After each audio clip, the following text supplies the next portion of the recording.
Hi guys, good morning. গোলা বেটা উঠেছে। আপনাদের মর্নিং মর্নিং গোলাকে দেখানোর জন্য চলে এসেছি। গোলা উঠে গেছে। ও উঠে গিয়ে আমাকে অলরেডি সিগন্যাল দিয়ে দিয়েছে যে মাম্মা আমি উঠে গেছি। ও আবার হাসছে মশারির তলায় যে আছো আছো তুমি আছো তুমি। এ বাবা, এটা কি ছিল? মাম্মা তুলে দিয়েছে, মাম্মা তুলে দিয়েছে। ও বাবা, ও বাবা, কী ছিল এটা? দত্ত বুয়ো, এই যে দত্ত, আমার দুত্তু কই? দুত্তু বুয়ো কই? দুত্তু বুয়ো, এই তো মশারি খুলে দিয়েছি আমি।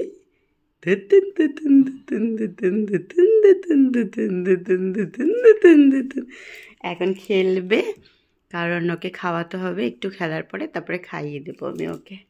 চলে এসেছে। আজকে অনেক সকাল সকালই উঠেছে গোলা, কারণ সকালে উঠলে একটু খেয়ে তারপরে আবারও ঘুমিয়ে পড়ে। এর জন্য সকাল সকাল ওকে উঠিয়ে দিই, তারপরে আবার যখন ও ওঠে তখন ওকে অয়েল ম্যাসাজ করে কিছুক্ষণ রেস্ট দিয়ে তারপরে ও স্নান করতে চলে যায়। তাই তো বেটা, তুমি এখন কি করবে? কি করবে? এটা কে বেরিয়ে গেছে? জামা বেরিয়ে গেছে। ওহো ওহো, আচ্ছা তুমি ঘুমাবে এখন? কেমন করে ঘুম দেবে একটু দেখিয়ে দাও তো সবাইকে। গোয়া, ও গোয়া, গোলা, কি হয়েছে? সবাই বকেছে তোমাকে? তুমি দুধু খাওনি বলে বকেছে? আচ্ছা, কালকে রাত্রে মাম্মা বকেছিল বলো? আচ্ছা, বকেছিল।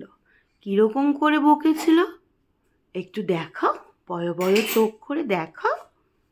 দেখাবে তো, সবাই তো দেখবে। কালকে ওকে ওর আম্মা খুব বকেছে, খুব বকেছে। দুধু খায় না, কিছু খায় না, সব সময় খালি হাতে একটা কটন কাপড় নিয়ে কাপড়টাকে খালি এপাশ ওপাশ করে বোলাবে। তাই তো বেটা? তাই তো শোনা? তো এখন আমি ওকে খাইয়ে দিই, এরপরে নেক্সট ভিডিওতে আবার আপনাদের সাথে কথা হবে। আশা করি গোলার এই মর্নিং ভিডিওটা ভালো লাগলে আপনারা প্লিজ লাইক আর সাবস্ক্রাইব করে দেবেন। আমাকে একটু হেল্প করবেন সাবস্ক্রাইব করার জন্য। টাটা।